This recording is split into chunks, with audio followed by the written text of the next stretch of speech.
అబ్బో ఇక్కడ కేజీ చీరలు కొంటే అర కేజీ చీరలు ఫ్రీ అంట. మంగళ్య షాపింగ్ మాల్, కేజీల్లో సేల్, టన్నుల్లో ఆనందం. ఈరోజు వైఎస్ఆర్సీపీకి సంబంధించి రాష్ట్ర వ్యాప్తంగా ఉన్న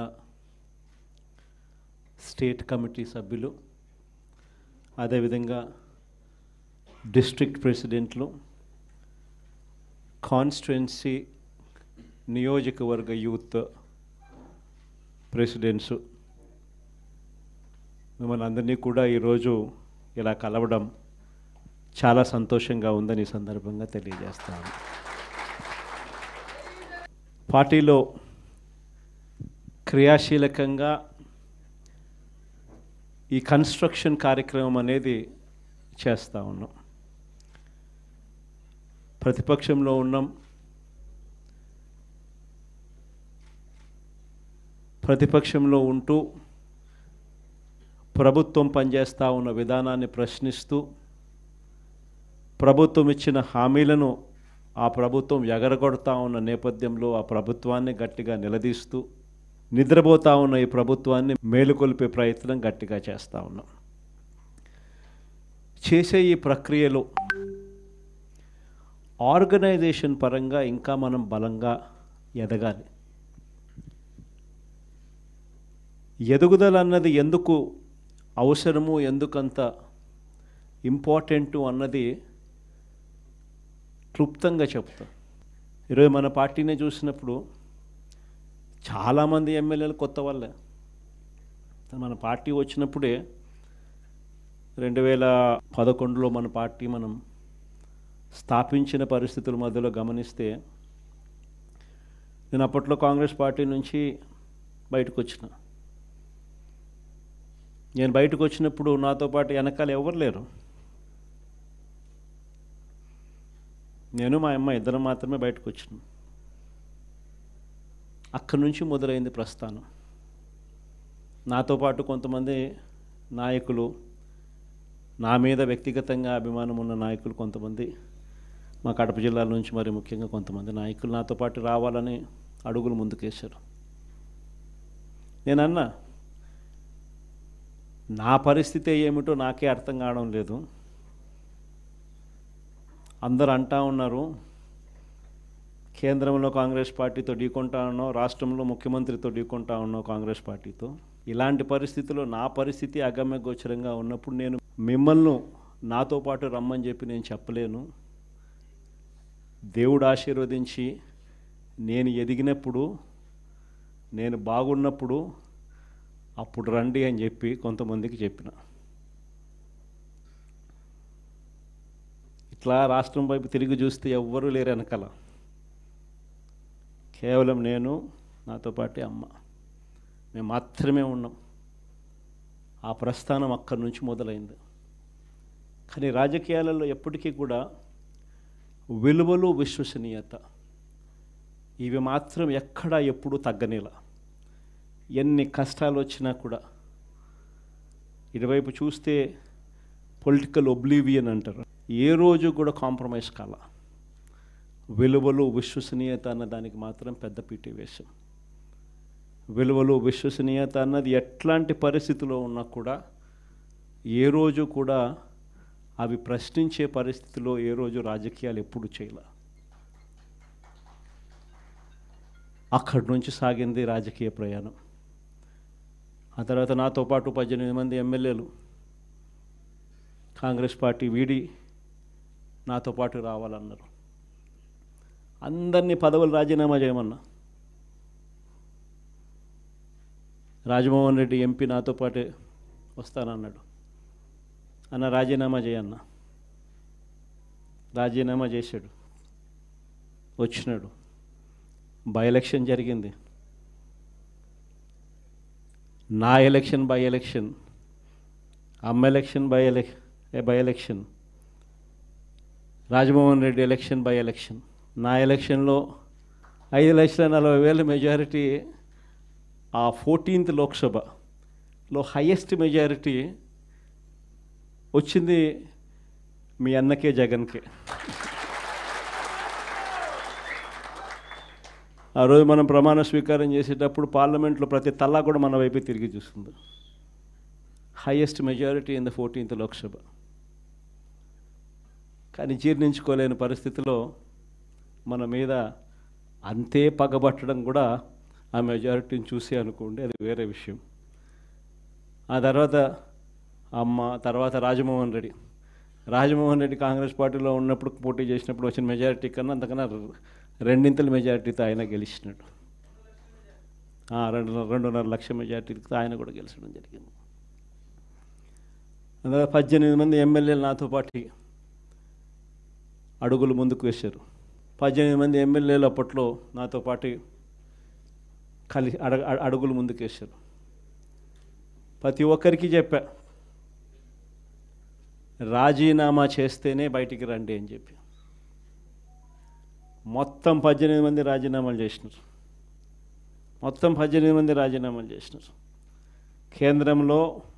కేంద్రంతో వ్యతిరేకంగా పోరాటం, రాష్ట్ర ప్రభుత్వానికి వ్యతిరేకంగా పోరాటం. 18 మంది రాజీనామా చేసి విలువలు విశ్వసనీయతతో కూడిన రాజకీయాలు చేయడానికి అడుగులు ముందుకేశారు. ఎక్కడ కూడా విలువలు విశ్వసనీయత అన్నది ఎక్కడ కూడా తగ్గల. అప్పట్లో పవర్ ఛార్జెస్, కరెంటు ఛార్జీలు విపరీతంగా చంద్రబాబు నాయుడు గారు పెంచిన నేపథ్యంలో చంద్రబాబు నాయుడు ప్రభుత్వం మీద అవిశ్వాస తీర్మానం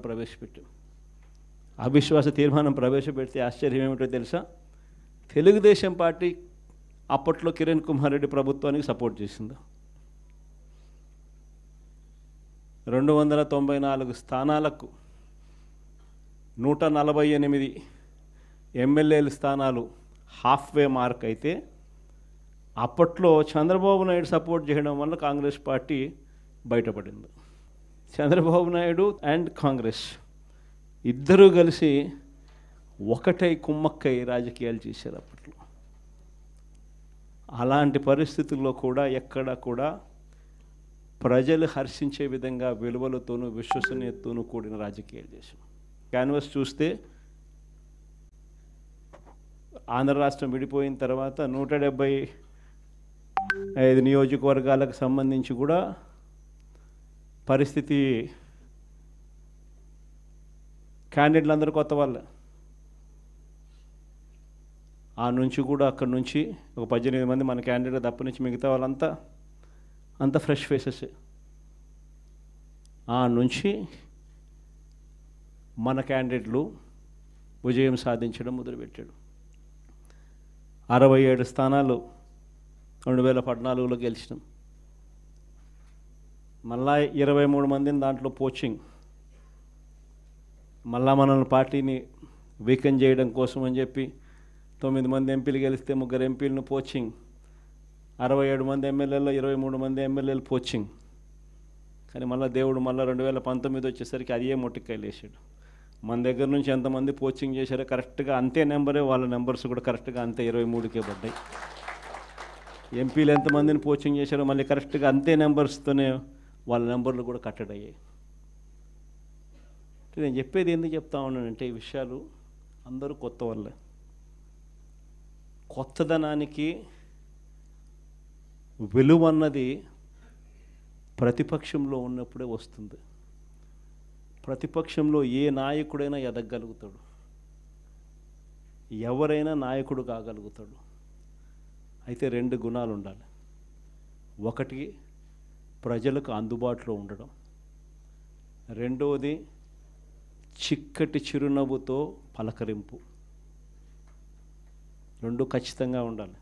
ప్రతిపక్షంలో ఉండాల్సింది మరొక మేజర్ గుణం ఏమిటి అని అంటే, ప్రజలకు ఏదైనా సమస్య వచ్చినప్పుడు ప్రజల తరపున మనం ప్రజలకు తోడుగా నిలబడగలగడం. ఈ 3 చేయగలిగితే ఎవరైనా లీడర్ కాగలుగుతాడు. ఇక్కడి నుంచి స్టార్ట్ చేయండి. నియోజకవర్గం స్థాయిలో నియోజకవర్గ అధ్యక్షుడిగా ఉన్న ప్రతి ఒక్కరికి నేను చెప్తా ఉన్నా, ఈ రోజు నుంచి స్టార్ట్ చేయండి. మనం ఈరోజు చూసేది యూత్ అధ్యక్షుడిగా, నియోజకవర్గం ఇన్ఛార్జిగా, యూత్ అధ్యక్షుడిగా ఫస్ట్ అడుగే ఇది. మీ చివరి అడుగు ఎమ్మెల్యే కావడం, అది గుర్తుపెట్టుకోండి.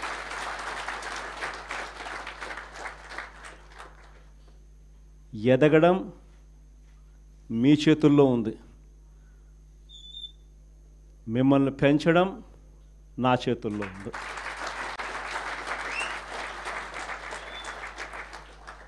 కానీ మీరు పెరగాలి అని అంటే నేను చెప్పిన ఈ 3 గుణాలు లేకపోతే ఎవరు పెరగరు. ఈ 3 గుణాలు ఉండాలి. ఈ 3 గుణాలను పెంచుకోవాలి.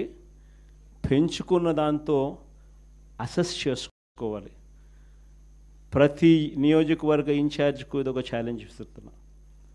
ఈ రోజు నుంచి 6 months టైం తీసుకోండి. మండల్ కమిటీస్ ఫామ్ కావాలి. దానికి తగ్గట్టుగానే కాన్స్టిట్యున్సీ హెడ్ క్వార్టర్స్లో వార్డ్ కమిటీస్ ఫామ్ కావాలి. దానికి తగ్గట్టుగానే మండల్ కమిటీస్ ఫామ్ కావాలి. దానికి తగ్గట్టుగానే గ్రామ కమిటీస్ ఫామ్ కావాలి.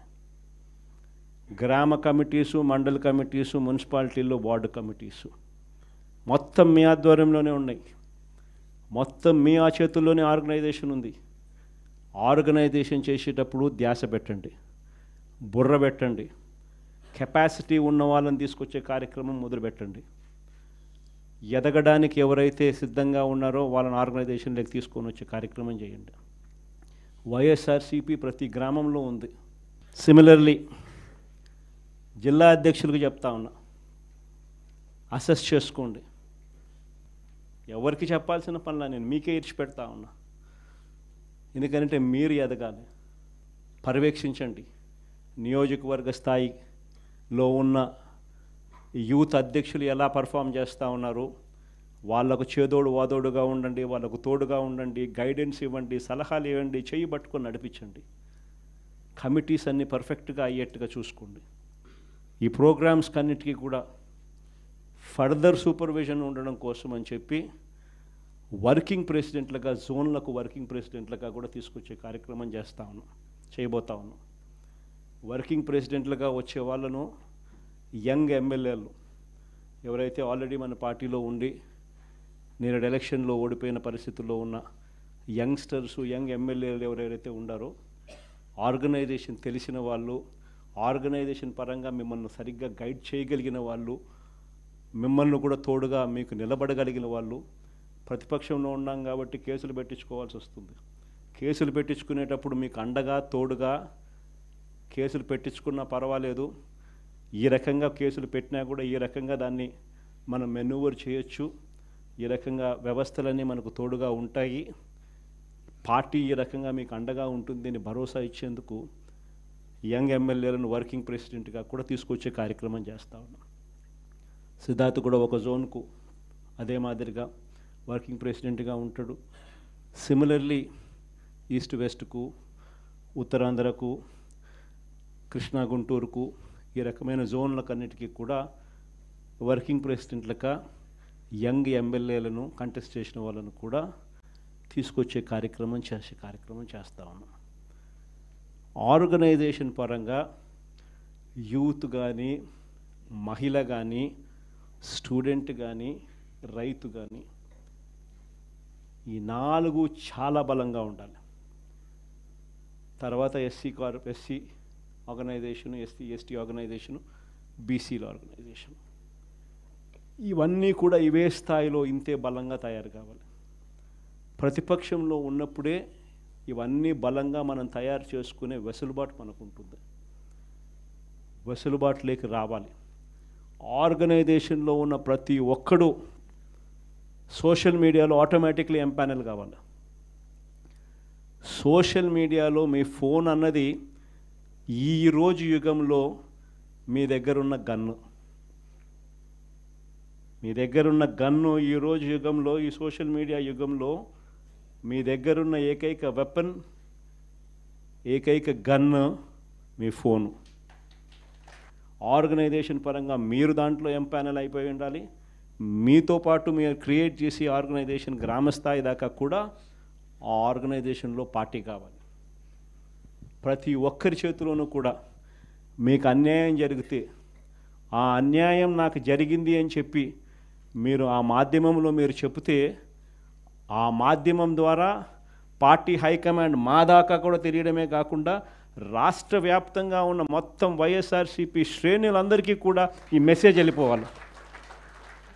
ఎవరికి ఎక్కడ ఏ అన్యాయం జరిగినా కూడా మొత్తం పార్టీ తనకు తోడుగా నిలబడే కార్యక్రమం జరగాల.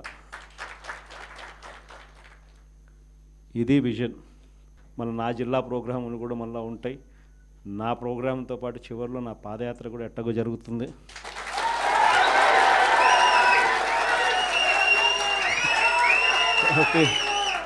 కాబట్టి ఆ టైం వచ్చినప్పుడు ఇంకా మీతో ఇంకా ఎక్కువ మమేకమయ్యే పరిస్థితి ఉంటుంది. ఇంకా ఎక్కువ మీ జిల్లాలలో మీతో పాటు కలిసి ప్రయాణం చేసే పరిస్థితులు ఉంటాయి. ఆ కలిసి ప్రయాణం చేసే పరిస్థితిలో మిమ్మల్ని ప్రతి ఒక్కరిని పేరు పేరున పిలిచే పరిస్థితి కూడా ఖచ్చితంగా ఉంటుందని కూడా చెప్తాను.